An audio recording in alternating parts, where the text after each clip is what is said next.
Diyan muna kaming tatlo. Anak, tabi mo muna yan, anak. Ito ba, Manila Hotel? Yes. Doon sa gitna, anak. Tayo kami, tatlo. Tayo kami, tatlo. Wala pa sa likod yan. Pakitin mo si Attorney Dylan. At saka si Attorney, ano. Attorney, halika, Attorney. Napahirapan ko lang sila.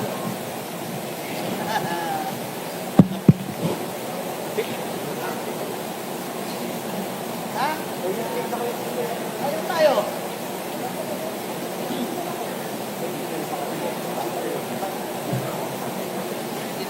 Baka mo.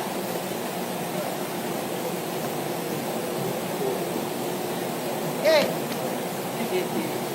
Good luck, ha? Ako muna? Yung tatlo kami. Tatlo kami. Yan, o. That's right.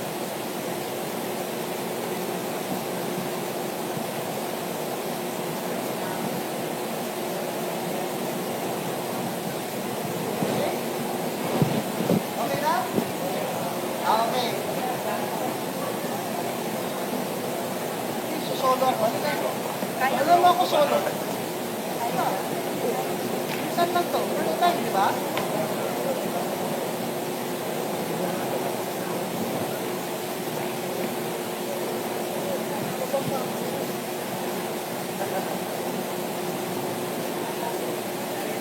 Okay.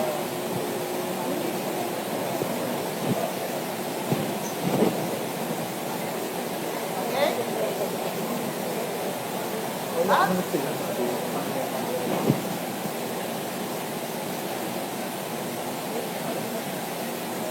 Okay na? Okay, I'll sit down na. I'll sit down and where's the microphone?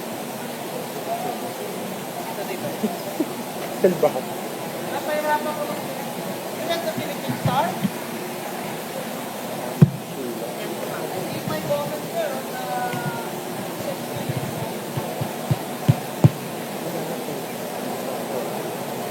I just sit down para matagal tayo, ha? Give me the mic dito. Okay na? Thank you. Thank you. Good morning, magandang umaga po. Salamat po sa Comelec sa pagtupad sa accessibility para sa mga persons with disability.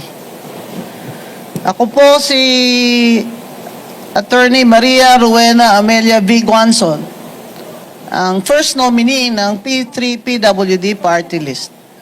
Ang ibig sabihin ng P3Pwd ay pamilya, pasyente, at PWD.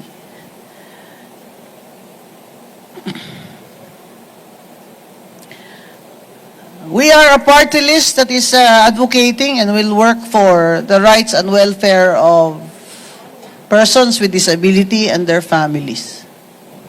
Specifically, we want to push for 5% share of persons with disability in the total budget of all local government units and national agencies, including government-owned and controlled corporations, similar to the Gender and Development Fund, which should be subject to audit by COA in terms of compliance.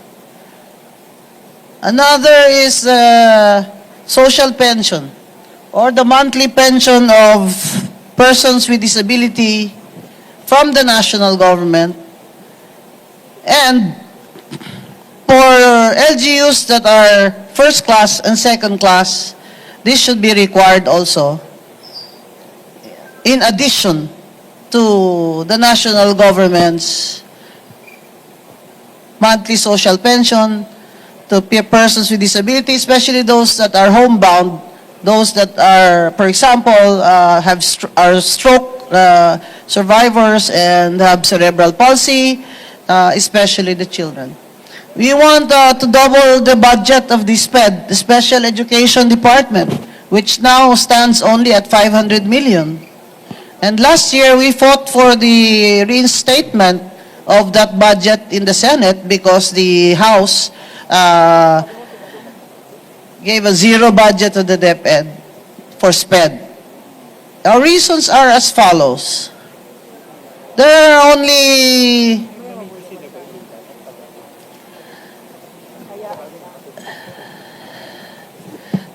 so many SPED schools, and not every LGU has a SPED school. The teachers and parents are always complaining that there are not enough teachers in special education. And I would like to call the attention of the Secretary of the Budget that the plantilla items for this should come from the DBM for DepEd. That is what Secretary Angara told me. And the teaching assistants, of course, for SPED should also be increased. That is not, if money is not available from the national or the budget of the DepEd, which is impossible, the local government officials or units that are first class and second class should be able to provide for the salaries of their teachers. We also want more learning gadgets because now we have to use technology so that children who have disabilities can learn faster. For example, for visually impaired children, we used to teach them how to read Braille. We still teach them to read Braille. Do you know the Braille paper costs 5 pesos each? Oh, how many students in SPED are visually impaired? If every day they will use at least one paper. But the new technology now allows the visually impaired to study, read, listen to music, and be able to speak to each other. In fact, perhaps in the future, they will be able to see colors by using technology. So what we really need now, and what I would like to ask the Secretary of the Department of Education, is that they should have laptops. They should have notebooks. In India, these notebooks only cost $100. I'm sure some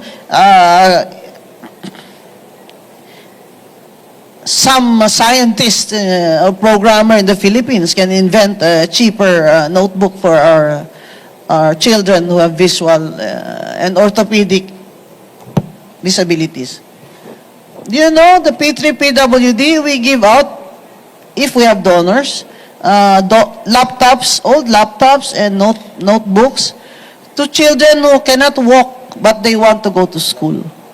One of these beneficiaries has to be carried by her father on his back every day to the school from the mountains.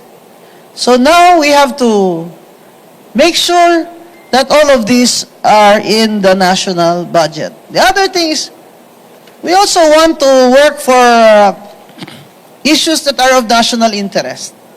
One is the full disclosure bill, similar to what VP Lenny filed before.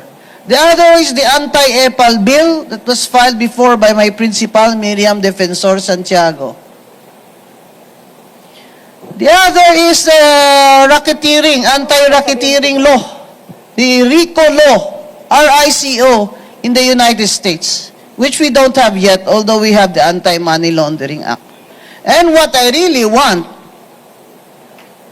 also to fight for is the equality law for all. Equality and non-discrimination law for all. Persons with disabilities suffer from discrimination, not only in society, but also in employment, in everything. And the LGBTQIA people, they also suffer from discrimination and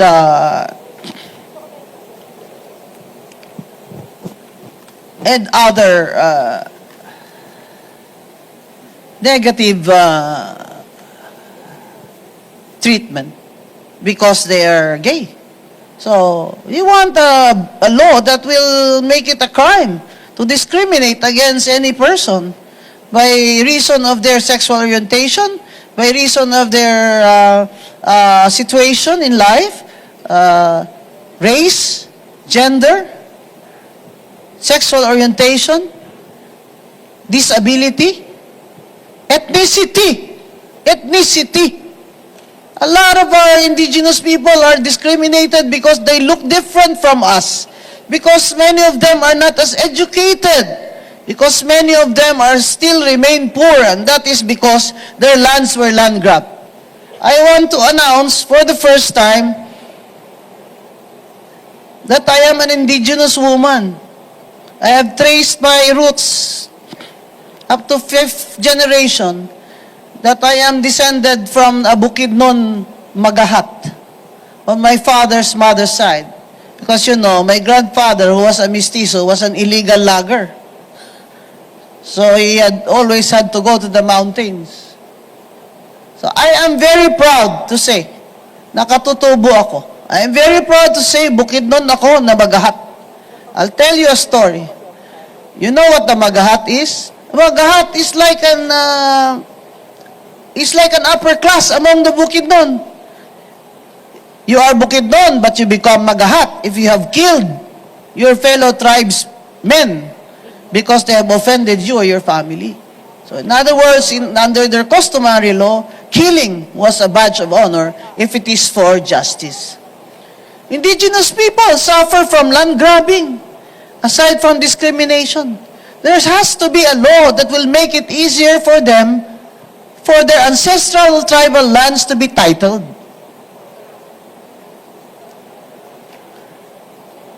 Also, the political dynasty law.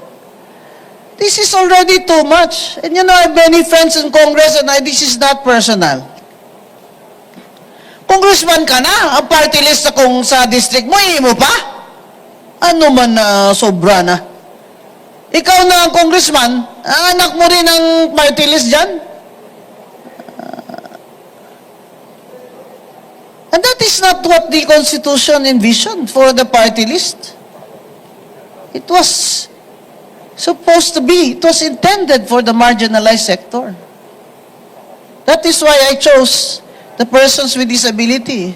Because my nephew, my brother's son, who's 27 now, his name is Greg, he has autism. He cannot read, he cannot write. He barely speaks.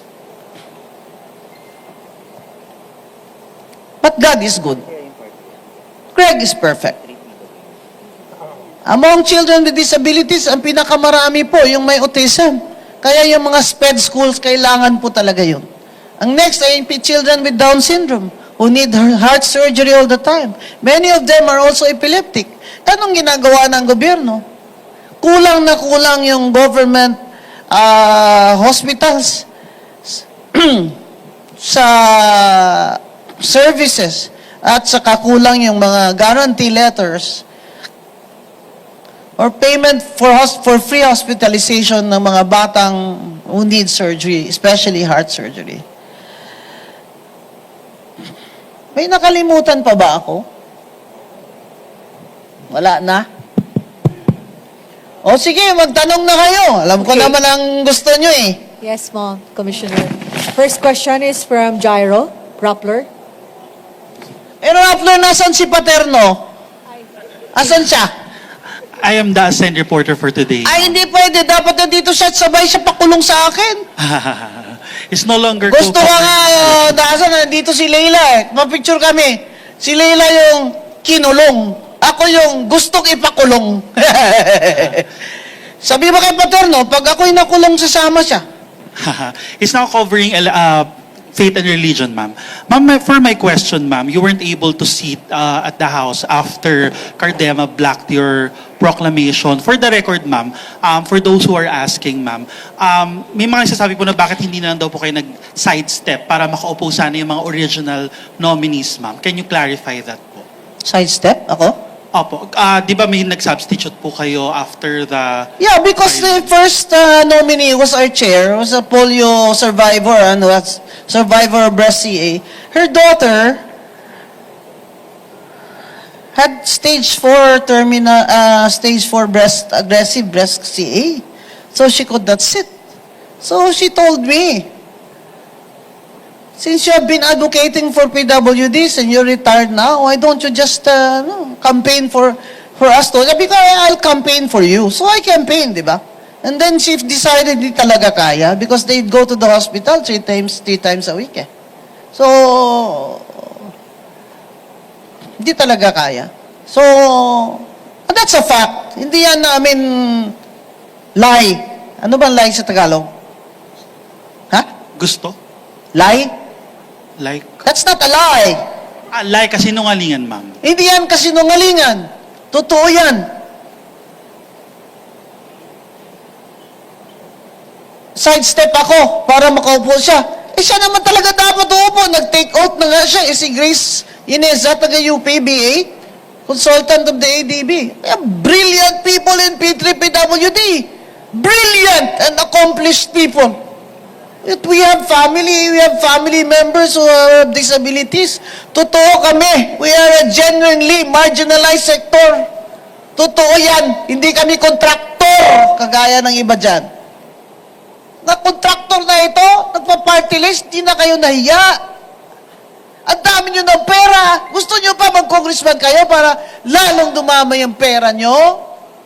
Sana binigay nyo na lang yan sa amin. Yung mga tunay na marginalized, hindi konti na lang sana ang mga boto kailangan namin. Ngayon, kukumpetensya pa kami sa mga vote buying nyo. Ayan, galit ng lola. Nasaan na yung sandwich ko? Ma'am, just a follow-up question, ma'am. In 2019... I was not able to sit because of the personal venganza of Cardema. I'm the one who paid the highest price for supporting Leni Robredo. And you all know that. Ngayon, gusto na nila akong ipakulong. Siguraduhin mo lang, Rappler, na nandun ka, ha? At si Paterno dalhin mo.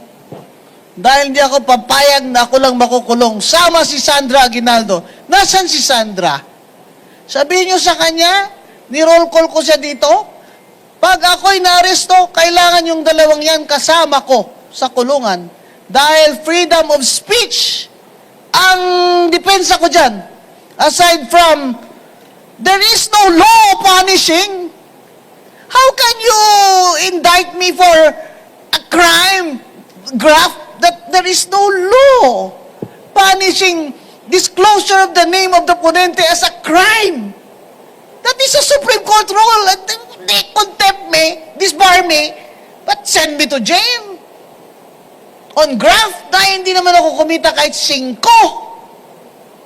Ang daming magnanakaw dyan, ba't di nila inuna? Ako talaga gusto niya unahin? Oh, ano ba naman to, ombudsman na to? Maawa naman kayo sa mga taong akala nila nagnakaw ako. 25 years in government. My father and my mother will roll in their graves. Graft? Libel. Pahin ako, bigami. Oh, sige. Sino gusto magpakasal niya sa akin? Magbigami tayo. Pahin ako. You know, graft.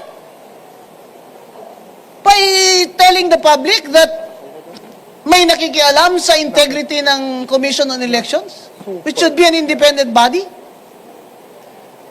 May nag-i-interfere. Kaya yung mga commissioner ay sinusulot. Is that graft?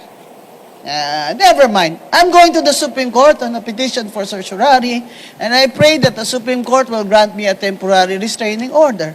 If not, then Paterno and Sandra Aguinaldo will go to jail with me. Unfortunately, ma'am, they're not part of the respondents in the... Tao naman, wala ka sense of humor. Malis ka nga dito. Ba't mo nagpapadala Rappler dito sa mga serious na mga tao? Alam Ma'am, that was a joke, ma'am. Ma'am, just a follow-up question, ma'am, to set the record straight po. In 2019, when Cardema used the substitution po for the party list, you said that it was an abashed mockery and assault to democratic processes po. What can you say, ma'am, sa criticism po na you used the same substitution method po for the P3Pwd Kasi he was party list? disqualified, anak. Under the party list law, overage siya. Eh gusto niya, dahil Duterte siya, pipilitin ko yung mga commissioners na pikit na... Ano ako, bobo? Number 6 ako sa klase ko sa UP, nag-Harvard pa ako. Nakakahiya, nagtuturo pa ako ng batas. Hindi man lang ako marunong magbasa ng party list law. And it says there, he's overage. Oh, hindi ba unanimous ang decision ng Comelec and Bank? Unanimous yun. Disqualified siya. Pero anong ginawa? Pinaupo namin ang anak niya, ang asawa niya. Pinaupo namin ang asawa niya. Hindi lang ako bumoto as a matter of principle, pero nakaupo sila. Oh, in fact, there's a Supreme Court decision that says that their substitution was valid. Look at me in the eye. You, since you're asking the question, you learn from this. There's a Supreme Court decision that says, tama ang Comelec na pinasubstitute namin. Yung asawa niya, ayaw niya talaga kasi gusto niya siya talaga mag-congressman. Mario Josep naman. So, that's why he filed a case. He filed a case knowingly that the Supreme Court already favored them. Isn't that malicious? That's really malicious. Kung sino may sabihin na, biktima sila ni Commissioner Guanzon, ako ang biktima dito. Hindi lang ako mukhang biktima kasi nagpapaganda ako lagi. Banak? Okay, banak? Ha? Hand embroidered dito, anak, ha? Ng mga bukid doon sa Panay. Ha? Pati yung belt ko, anak, oh. Ako ang nag-suffer dito. Ako ang biktima dito. Do you know everything that I spend for the PWDs, wheelchairs, everything, talking watch, and you know that comes from my personal money? This election again, personal money na naman ng pamilya at saka mga friends namin. Ma'am, ba tayo mong mag-receive ng donations? Ayoko. Mamaya, drug lord yan. You know how many times people, litigants have attempted to bribe me when I was commissioner? Many of them were drug lords. Kung kawatan ako, matagal na ko silang tinanggap. Sky is the limit. Panalunin ko lang sila. Kaya ang dami kong baril kasi pag hindi ako nabili, papatay nila ako. Masaya kayo, ha? To Philip Salvador, again, I say, after you, sir. Sabi ba naman niya, kayo nagbabati ko sa akin, mamatay kayong lahat. To Philip Salvador, after you, sir. Hindi lang ako mukhang kawayo, ha? Kasi astig ako, Kaya hindi na-appreciate yun ng tao. Gusto nila nawaawa. Gusto nila, underdog Ha? Gusto nila underdog. Oh, sirain pa ng wheelchair yung damit ko, Mahal nito, Oh. Nak, you know me, I feel very strongly about these things, right? I could have just retired with my pension and my inheritance and that, damn you all. You deserve the government you get. I'll go live somewhere else. Why am I here? My God, my father fought for this country. Received the Congressional Gold Medal as a veteran. They suffered under World War II. Patriotism is a very high value in my family. Love of country. Sabi niya, nanalo si BBM. Ma'am, ikaw din ba mangingibang bansa ka? Ba't ako mangingibang bansa? Lasing lang ako kagabi, pero this is my country. This is my country. I'm staying here. I'm fighting for my country. Join me. Join me. I know there are still millions of us who want a good future for our children. Hindi na pwede ito. Illiteracy. Hindi na pwede. Gold reserves gone. Inflation rate. Ayuda ng ayuda. Para mabadaling mabili ang boto, ayuda ng ayuda. Bakit hindi isolve ang inflation? Para wala na ayuda. Ha? Di ba tama? Isolve ang inflation. Para walang ayuda. Bigyan ng trabaho mga tao para walang ayuda. There's almost 2 million people who have no jobs. 1 million of them are probably in Metro Manila. Can you imagine? 1 million families have no income. And then we ask, why do people sell their votes? Of course, people sell their votes. And why do these politicians buy votes in the first place? And why do they want to keep our people forever ignorant and illiterate so that they can buy their votes? That's why this electoral system is defective. I will write a paper. I've already written 10 books. I think I will write another book. Oh, by the way, I thought I have a book there in my car. Yung sexual harassment book. I was gonna give it to Sandra Aguinaldo for GMA. I have a book on sexual harassment in the UP Law Center. You read it, all of you. It's good for you. It's very easy to read. And you know that I feel strongly about this, not because I want to gain, because I have nothing else to gain. Nothing else to gain. Ito na yun. This is what you get. What you see is what you get. Sasabihin nila si Madam, bardagulan lang alam eh. Ikaw naman, may Harvard degree naman ako, at UP degree, top 10 naman ako. Hindi lang yan ang alam ko. Style ko lang yan. Kasi yung titigas ng ulo ng ibang tao eh. Kaya kailangan ibabardagulan mo. Oh, next question, sir. Masyadong serious tong Rappler. Ayoko na nito. Sir, ay ma'am. Ayoko na nitong Rappler, ha? Ayoko, don't like people who are Commissioner, serious. dito po, from ABS-CBN, Jeffrey Hernandez. Good morning, Hi, ma'am. Jeff. On a lighter note po, ma'am, sa social media, ang of course, lagi pong sinusundan po ng inyong followers ang Bardagulan serye. Your followers, which you fondly called mga anak, no? So, ma'am, ang question ko lang po, ready na po ba talaga? Anong level ng Bardagulan ang makikita po namin sa isang Rowena Guanzon kapag nakaupo sa Kongreso? Extreme. You put me in Congress, dudugot tenga nila. Ilong at tenga. Pero correct grammar, ha? I don't owe anybody anything. That's why I can say the truth. I don't owe anybody anything. That's why I can say the truth. We cannot keep on living like this. Do you know I lived through martial law? I was 13 years old. Martial law was... My brother and sister were in the first quarter storm in UP. We survived all of that. We survived the war. We survived martial law. We survived COVID.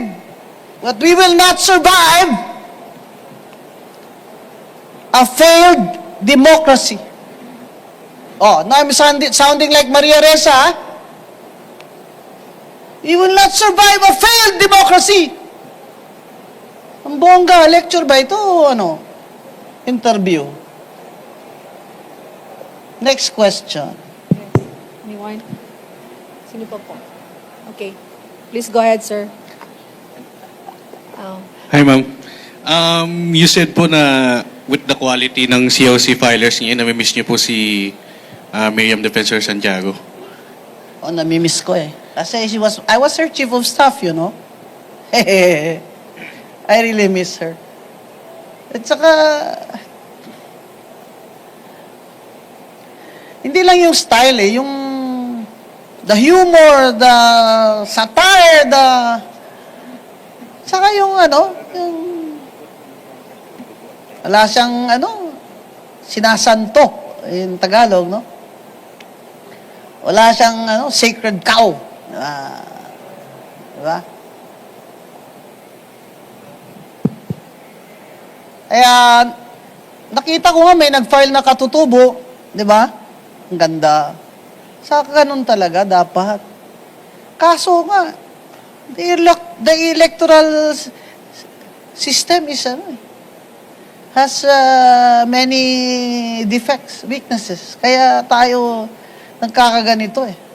How can you say that this is really a true democracy when the people's votes were just bought? Oh. How can you say that? That this is really the will of the people? If their votes are just bought. And they're easy to buy because there are a lot of more poor people than middle class people. We should have a strong middle class. Look at the other democracies. Of course, America is the one. But I would rather go for the Scandinavian countries where their economy is better. In Norway. That's why I want to migrate to Norway. If I did not run for office, I probably have gone to Norway and teach. You know, in Norway, they have a very strong women's union, and they participate in elections as coalitions. Why do they have a women's union? Because they have jobs. Why don't we have a women's union? Because we don't have jobs for women. We don't have jobs because there's no new capital. There's no new foreign investment. Who wants to invest in the Philippines when the inflation rate is high, corruption is very, very high? Kaya on my agenda list, anti-corruption is really very high. How can you say that we are at mga Pilipino daw, kalahati daw sa atin happy? Ha? Kasi ganyan talaga tayo eh. Yung mga Pinoy talaga, di ba? Kahit saging na lang kinakain, happy. Mga Bisaya, kami nga eh. Sayaw kanta eh. How can you say that people are happy? Kung ganito lang lagi ang gobyerno natin, we have to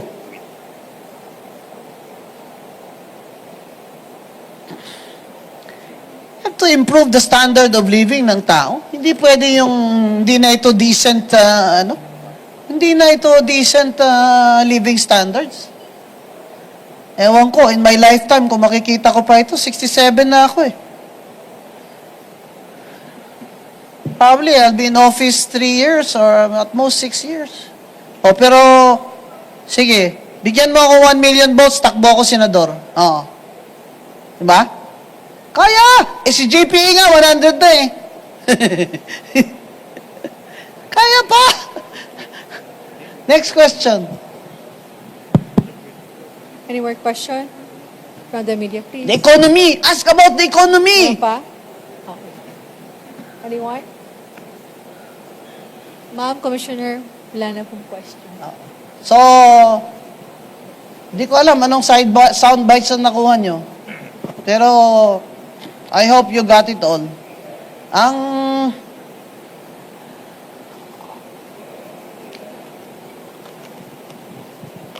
Ang wish ko po talaga ay mag-succeed itong BBM administration sa pag-angat ng ekonomiya natin para sa mga pobre ba. I am not against BBM personally. I am not against... if you notice, my criticisms are always specific to the issue. Di ba? Hindi ako nag-generalize. Pag may magandang issue, okay. Ako, what can I say nice about BBM? Aside from the fact na gusto nila ako ipakulong. What can I say na nice about him? He does not surrender to China. Di ba? Nilalaban niya yung sovereignty natin tsaka yung arbitral ruling. I like that about him. Oh, see? You can print that. You can print that. Pero yung high corruption sa Pilipinas, I don't like that. And he is president, he should be the one to make sure that there is no corruption in his government, especially sa smuggling. Kung ako presidente, kung ako mismo, kahit best friend ko nakaupo dyan sa commission, sa customs, at bago ko sila i-appoint, papirmahin ko sila lahat ng sworn statement na pag sila ay naging corrupt, sila mismo puputol ng kanilang mga daliri. 10 mga daliri. Sila mismo dapat magputol sila ng mga daliri nila. Kaya tayo hindi umuusad eh. Kasi thinking natin normal ang corruption. Normal. Lahat naman, kahit sino nakaupo dyan, ganyan naman, magnanakaw lang yan naman sila lahat. Oy, hindi lahat, no? Hindi ako magnanakaw, no? Hindi dapat ganun ang pag-iisip ng Pilipino. Dapat nag-iisip ang Pilipino na, hindi na pwede ito. Hindi na pwede ito. Halos 2 milyon walang trabaho. Kailangan na po talaga, ipaglaban nyo yung bansa natin. Eh, kaya nyo naman dahil may power naman kayo to vote. Kahit gaano naman kayo kahirap. Bigyan kayo 1,000, isang araw lang yan eh. So, ang wish ko po talaga ay mag-improve po talaga ang ekonomiya under this administration. At we should all show our love of country in every way we can. Salamat po. Magandang umaga po sa inyong lahat. Salamat po. Okay. Maraming salamat po, Commissioner Guanzon.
You were the one, right, but were you the one on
Philippine Star, did you print my comment to the accessibility? Yeah. Lakas oh.